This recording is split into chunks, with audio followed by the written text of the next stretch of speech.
की जय। परम पूज्य भाई जी हनुमान प्रसाद पोद्दार जी की जय। परम पूज्य भाई जी हनुमान प्रसाद पोद्दार जी का सिद्धांत अंतर्राष्ट्रीय कृष्ण भावनामृत संघ के पूरक हैं।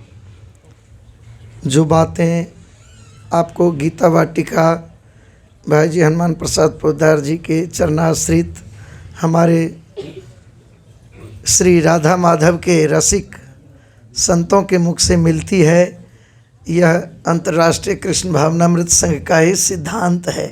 ये दोनों एक है, एक है। रति मात्र भी इसमें भिन्नता नहीं है, क्योंकि अंतर्राष्ट्रीय कृष्ण भावनामृत संघ का जो व्यवहारिक प्रारंभ है वो भाई जी के ही कर कमलों से हुआ है। इस बात को समझिए। हमारे गुरुदेव परम पूज्य श्रीमद् राधा गोविंदास गोस्वामी महाराज जो अंतर्राष्ट्रीय कृष्ण भावनामृत संघ इस्कॉन के भागवत प्रवक्ताओं में प्रसिद्ध हैं, एकमात्र, और वैसे सब हैं, लेकिन तो वे भाई जी के ही कृपा पात्र हैं। वहीं से उन्होंने चैतन्य चरितामृत, श्रीमद् भागवत, भगवद गीता आदि का सम्यक रूप से अध्ययन किया। और भाई जी से मिलने प्रभुपाद जी कुंभ के अवसर पर आए थे प्रयागराज, और भाई जी से भेंट हुई। और भाई जी ने कहा हमारे गुरुदेव से कि महाप्रभु चाहिए तो प्रभुपाद को पकड़ लो। और प्रभुपाद जी से कहा कि एक आपका प्रिय, एक आपका भक्त हमारे पास है। और जैसे क्या उदाहरण दूँ, मुझे तो एक ही उदाहरण अच्छा लगता है कि जैसे कोई माता पिता अपनी बेटी को बचपन से पाल पोस कर बड़ा करती है, और जब वो विवाह के योग्य होती है तो उसको योग्य वर खोजकर उसको ससुराल विदा करती है कि आज से ये तुम्हारे पति रहे। इनकी सेवा में मेरी प्रसन्नता जानना, इनके घर वाले प्रसन्न होए तो समझ लेना कि तुम्हारे माता पिता प्रसन्न है। उसी प्रकार जैसे एक पति से माता पिता बेटी को मिलाते हैं, वैसे ही भाई जी जिन्होंने कृष्ण प्रेम का बीज अंकुर पैदा किया महाराज श्री के हृदय में बचपन से ही, तो भाई जी ने प्रभुपाद जी के चरणों में महाराज श्री को सौंप दिया। इसलिए मैं तो ऐसा ही मानता हूँ। और आप सबों से यही निवेदन है, आज मैं सत्संग में यही चर्चा किया था कि भक्ति तो बहुत वो तो है, लेकिन ये चार चीज़ प्रभुपाद जी ने चार चीज़ प्रत्येक व्यक्ति को करने चाहिए। वो चार नियम इस्कॉन के वो अलग हैं। पहला है एकादशी व्रत करो, एकादशी का पालन करो, अपने सामर्थ्य अनुसार आहार शुद्धि करो। और क्योंकि ऐसा प्रेमी किस काम का जो अपने प्रियतम की प्रसन्नता को न जाने। हमारे प्रियतम राधा माधव को क्या चाहिए, क्या लेते हैं, क्योंकि उन्होंने कहा है पत्रम पुष्पम फलम तो यम युमि भक्त्या प्रयच्छति तदहम भक्ति प्रतम स्नामी प्रेतात्मना। प्रेम से उनको क्या दिया जा सकता है, तो ये करिए। और हरि नाम निरंतर, आध्यात्मिक जीवन का अथाह समुद्र है हरि नाम। हरि नाम रूपी समुद्र में जो एक बार प्रवेश कर गया तो उसको कृष्ण प्रेम प्राप्ति, राधा माधव के चरणों की प्राप्ति निश्चित है। कलयुग में भगवत साक्षात्कार क्या है? लोग कहते मुझे भगवान का साक्षात्कार कराइए। अभी कराएं चुटकी में। मुंह खोलिए, कान खोलिए और प्रेम से बोलिए हरे कृष्णा हरे कृष्णा कृष्ण कृष्ण हरे हरे हरे राम राम राम हरे हरे। यही हरि नाम है भगवत साक्षात्कार। भगवत साक्षात्कार है हरि नाम का उच्चारण। अब न कोई जाति है, न ही कोई योग्यता है, एक ही योग्यता है। भगवत प्राप्ति के लिए एक ही योग्यता चाहिए, और वो योग्यता है कान से सुनने चाहिए और मुख से बोलने चाहिए। यही योग्यता है हरि भगवत प्राप्ति, यही भगवत साक्षात्कार है। कान से हरि नाम निकला, राम कृष्ण दो एक है, अंतर ना ही निमेष, इनके नयन गंभीर है और इनके चपल विशेष। एक ही है। जनकपुर में आए, क्योंकि मैं मिथिला का हूँ, जनकपुर में आए, देखा, ससुराल में रह गए। कब तक रहे तो ज़्यादा नहीं, मात्र 6 महीने रहे। अब रह गए 6 महीने, मिथिलानी कही कि अब क्या अयोध्या जाएंगे, ससुराल का सुख कहीं मिलता है। बोले लेकिन ये तो मर्यादा के विरुद्ध है। बोले अरे मर्यादा, विष्णु कहाँ रह रहे हैं? बोले क्षीर सागर में। अच्छा, सागर की बेटी कौन है? तो लक्ष्मी, घर जमाई नंबर 1। अच्छा, शंकर जी कहाँ रह रहे हैं? तो बोले कैलाश में। अच्छा, कैलाश कहाँ है? तो बोले हिमालय में। हिमालय की बेटी कौन? पार्वती, घर जमाई नंबर 2। अब आपको क्या बताएं, पाउन मिथिले में रह जीता, कहाँ जाओगे? जो ससुराल में जो सुख है वो कहीं नहीं है। और मिथिला का एक बहुत रहस्य की बात बताऊं आपको, भगवान की लीलाएं नित्य हैं, शाश्वत हैं। तो भगवान दुल्लह रूप में मिथिला में विराजते हैं, तो आज भी मिथिला में दुल्लह रूप में ही हैं। यद्यपि 2 लीलाएं होती हैं, प्रकट लीला और अप्रकट लीला। प्यारे बंधुओं, जो प्रकट लीला है वो जैसे द्वापर के त्रेता के अंत में श्री राम पधारे, ठीक, 28वें चतुर्युग के 7वें मनवंतर के 28वें चतुर्युग के त्रेता के अंत में श्री राम पधारे। तो जितने वर्षों तक रहे वो प्रकट लीला। लेकिन श्री राम के जाने के बाद भी श्री राम अयोध्या में रहे, चित्रकूट में रहे और मिथिला में रहे। प्रमाण जैसे गोस्वामी जी को मिले और जितने भी रसिक आचार्य वे सबको मिले, गोस्वामी तुलसीदास जी को भी मिले और ना जाने कितने जितने भी हुए। इसका मतलब है कि एक लीला जो काल क्रम के अधीन त्रेता में हुआ, फिर भगवान अपने धाम पधारे। लेकिन एक जो काल, क्योंकि भगवान की लीला कालातीत है, उसको कहते हैं अप्रकट लीला। तो अप्रकट लीला नित्य और शाश्वत है, ये रहस्य है। जो जब तक विषयों का पर्दा लगा है, क्योंकि हमारी जो इंद्रियां हैं वो शब्द रस रूप गंध स्पर्श में फंसी हुई है जन्म जन्मांतर से, तो इससे जब वह धीरे धीरे हरिनाम के प्रभाव से, एकमात्र उपाय है ये हरिनाम, इसकी 3 अवस्था है, अपराध युक्त, उसके बाद नामाभास, उसके बाद शुद्ध नाम। जब ये नामाभास से ऊपर उठती है, क्योंकि ये जो हरिनाम उच्चारण हो रहा है, मुक्ति हो गई पहले ही, केवल मन में विचार कोई करता है कि मुझको प्रभु का बनना है, हे प्रियतम मुझे कब अपनाओगे, मुझे नहीं पता मैं क्या हूँ नहीं हूँ, मुझे नहीं मालूम, आप मुझे कब अपनाओगे, उसके सारे पाप नष्ट हो गए, उसके पितर तृप्त हो गए। अब उसके लिए कोई अलग से करने की जरूरत नहीं, और मुख से उच्चारण हो गया तो मुक्ति करतले स्थिता, उसकी मुट्ठी में है मुक्ति, अब और कुछ करना नहीं है। यही है भगवत साक्षात्कार, हरि नाम ही भगवत साक्षात्कार है मेरे भाई, और कोई भगवत साक्षात्कार नहीं होता है। कहीं और भटकना मत, ये जो नाम उच्चारण कर रहे हो ना, यही है भगवत साक्षात्कार, इसे ही कहते हैं भगवत प्राप्ति। कलयुग में भगवत प्राप्ति इसे ही कहते हैं। तो अप्रकट लीला में दुल्हा रूप में ठाकुर जी आज भी मिथिला में दुल्हा रूप में रहते हैं।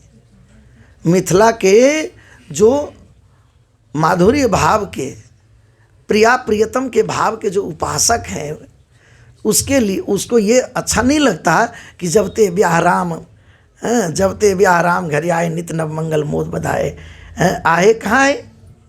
उनको ये पसंद नहीं है कि इतना सुंदर दूल्हा और मिथिला छोड़ करके जाएंगे वहीं बाजरे की रोटी खाने के लिए। वो चाहते हैं वो इधर ही रहें, और रहते हैं। स्नेह लता जी, रूप लता जी, मोद लता जी, उनके जो राम हैं वो अयोध्या के, मिथिला के दूल्हा हैं। और अयोध्या में भी है, एक वो हम बहुत से, हम एक साथ भी कई जगह हैं। तो लीला तत्व की बातें हैं, तो ये रस की बातें हैं। विश्वास करिए, यही साक्षात्कार है, यही जीवन का है। नाम को पकड़ लीजिए, सारा संसार दुख की आंधी में जल रहा है। दिया कबीरा रोए, चलती चक्की देख के दिया कबीरा रोए, दो पाटन के बीच में साबुत बच्चा न कोई। वहीं पर बेटा कमाल बैठा था, चलती चक्की देख के हंसा कमाल ठठाए, कीला गह के जो धरे वो ना पिसा जाए। अरे पिताजी घबराने की क्या बात है, हमको तो कोई डर नहीं है। भक्त लोग एक नाम के विश्वास से, एक हरि नाम के विश्वास से अभी भी भारत बहुत कुछ है और आगे भी रहेगा। भारतीयों को जो भी बात मैंने कही है, आज सत्संग में थोड़ी देर कुछ भक्त गए थे, सुने हैं। भारतीयों को बहुत कुछ नहीं, केवल एक बार गंभीरता से, जितनी गंभीरता से तुम भौतिक पढ़ाई पढ़े हो उससे ज़्यादा नहीं, 100 गुना अधिक गंभीरता से एक बार विचार करो, पलट कर देखो पीछे क्या संपत्ति थी उनको जो खेत में हल चलाते थे। आज बड़े बड़े अध्यात्मवादी को जो अध्यात्म का रस नहीं मिल रहा है, वो रस तो हल चलाने वाले किसान हल चलाते, घासीराम जी हल चलाते, लीला चिंतन करते, कुंभन दास जी ब्रज के रसिक हल चलाते, रसिक करते। और जब कलेवा आता खाने बैठते तो वहाँ से पिया प्रीतम भी आते, हम भी तो गाय चराने आए हैं, हमारा कलेजा तो कब के ख़त्म हो गया, हमें भी तो दो, मांग कर खाते। एक गोद में किशोरी जी, एक गोद में ठाकुर जी, दोनों को बिठा करके जैसे दो बच्चे हों कुंभन दास जी के, एक राधा रानी और एक माधव लाल जी, दोनों को गोद में बिठा कर खिलाते, मतलब खा ले। तो ये चीज़ हमारे पूर्वजों की देन है और यही हमारी संपत्ति है और ये हरि नाम से हमें मिलेगा। नास्ते गति अन्यथा। आइए अब एक होली की बात चलिए तो छोटा सा होली हो जाए। अब या धरो भैया, कैसे हो एक आध ताल वगैरह है कि ना है? चलो ठीक है, ताली है ना, एक कर मने हाथ, ताल क्यों ताल। हाँ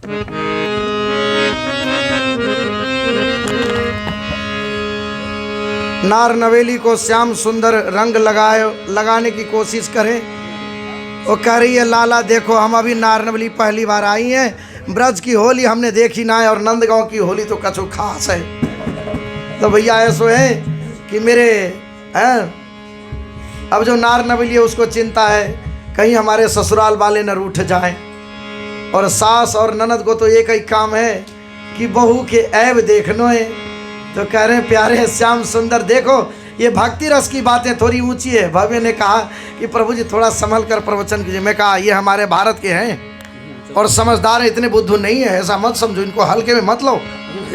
हाँ ये तो थोड़ा सा भटक गए थे, कोई बात नहीं, जब जागे तब सवेरा है कि नहीं। बताओ रामकृष्ण की धरती के हो कि नहीं? रामकृष्ण ने तुम्हें संस्कार भरे हैं कि नहीं? रामकृष्ण का खून तुम्हारे शरीर में दौड़ रहा है कि नहीं? तुम्हारे एक एक सांस में राम और कृष्ण है कि नहीं? माँ गंगा और माँ यमुना का संस्कार है कि नहीं? और जब इतना सारा है तो फिर और क्या बताने की जरूरत है। तुम तो ऋषि मुनियों की संतान हो प्यारे।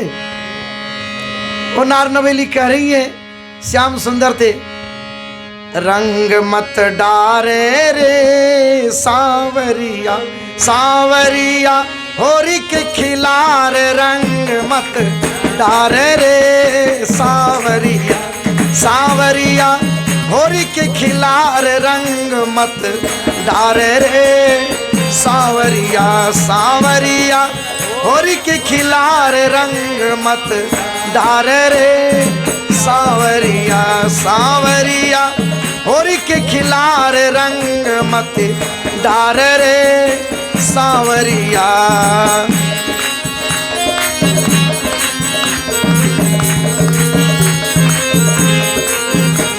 मेरी सास बड़ी लड़हारी रे सुन सांवरिया, मेरी सास बड़ी लड़हारी रे सुन सांवरिया। भैया ये होली को त्योहार आएगा वास्ते, तो ये जो है प्रेम रस की बड़ी ऊंची बात है, ये रसमय है, ये नीरस को ना है। नीरस तो ऐसे ही मन में कूढ़ रहो कि ये सब क्या बात है।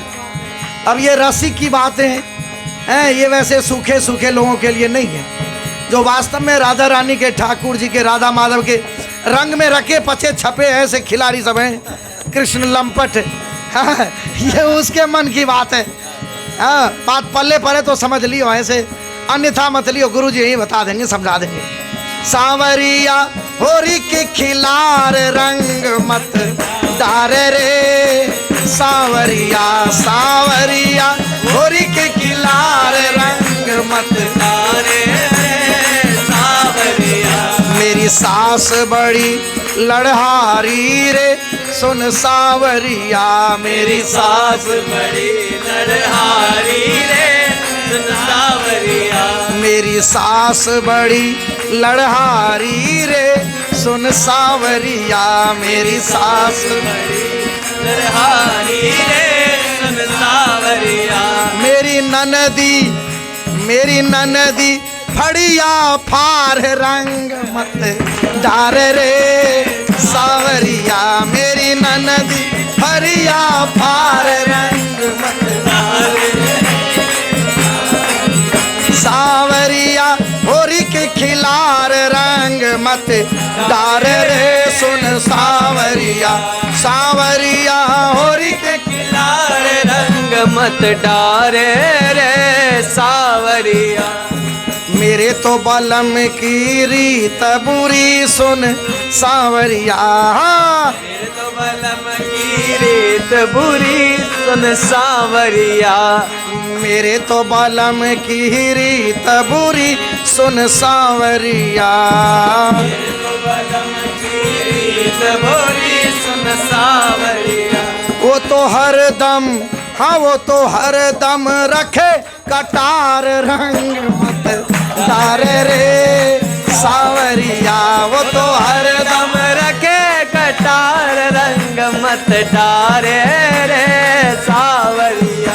सांवरिया होरी के खिलार रंग मत डार रे, सुन सांवरिया, सांवरिया होरी के खिलार रंग मत डारे रे, सांवरिया।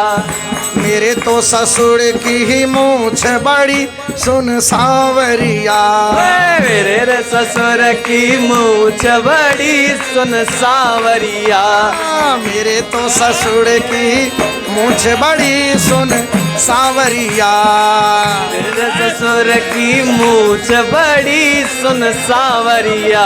वो तो लंबी, हाँ वो तो लंबी, अरे वो तो लंबी छल्लेदार रंग मत डारे रे, सांवरिया, वो तो लंबी चंदेदार रंग मत डारे रे, सांवरिया। सांवरिया होरी के खिलार रंग मत डारे रे, सांवरिया, सांवरिया होरी के खिलार रंग मत डारे रे, सांवरिया। 1.25 लाख की मेरी चूनर सांवरिया, 1.25 लाख की मेरी चूनर, सांवरिया। लग रहा है मुझे कि गुदगुदी लग रही है किसी किसी के मन में कि जने कहा करूं। अरे जब गुदगुदी ना लगे तो होली बेकार है। फिर होली को मतलब कहाँ है? अरे होली को मतलब है कि होली किसकी? अरे इसकी और किसकी? हाँ, अरे सांवरिया होरी के खिलार रंग मत डार रे, सुन सांवरिया, सांवरिया होरी के खिलार रंग मत डारे रे, सांवरिया। 1.25 लाख की मेरी चूनर सांवरिया, 1.25 लाख की मेरी चूनर, सांवरिया। मेरी साड़ी, हाँ मेरी साड़ी तो जरदार रंग मत डार रे, सांवरिया। मेरी सारी रंगदार रंग मत डारे रे, सांवरिया। सांवरिया होरी के खिलार रंग मत डार रे, सुन सांवरिया, सांवरिया होरी के खिलार रंग मत डारे रे, सांवरिया। तेरी कमरिया को कहा बिगड़े, सुन सांवरिया, तेरी कमरिया को कहा बेगरे, सुन सांवरिया। क्यों रे नंद के हैं? तेरी कमरिया क्या है? वही कारी कमरी, कोई दूजो रंगौ ना चढ़े, झाड़ दो सब साफ है। लेकिन मेरी चुनर और साड़ी ऐसी वैसी ना है। अरे तेरी कमरिया को का बिगड़े सुन सांवरिया, तेरी कमरिया को का बिगड़े सुन सांवरिया। जब चाहे दे झरकार रंग मत डार रे सांवरिया। जब चाहे दे झटकार रंग मत डारे रे सांवरिया। सांवरिया होर के खिलार रंग मत डार रे सुन सांवरिया। सांवरिया होरी के खिलार रंग मत डारे रे सांवरिया।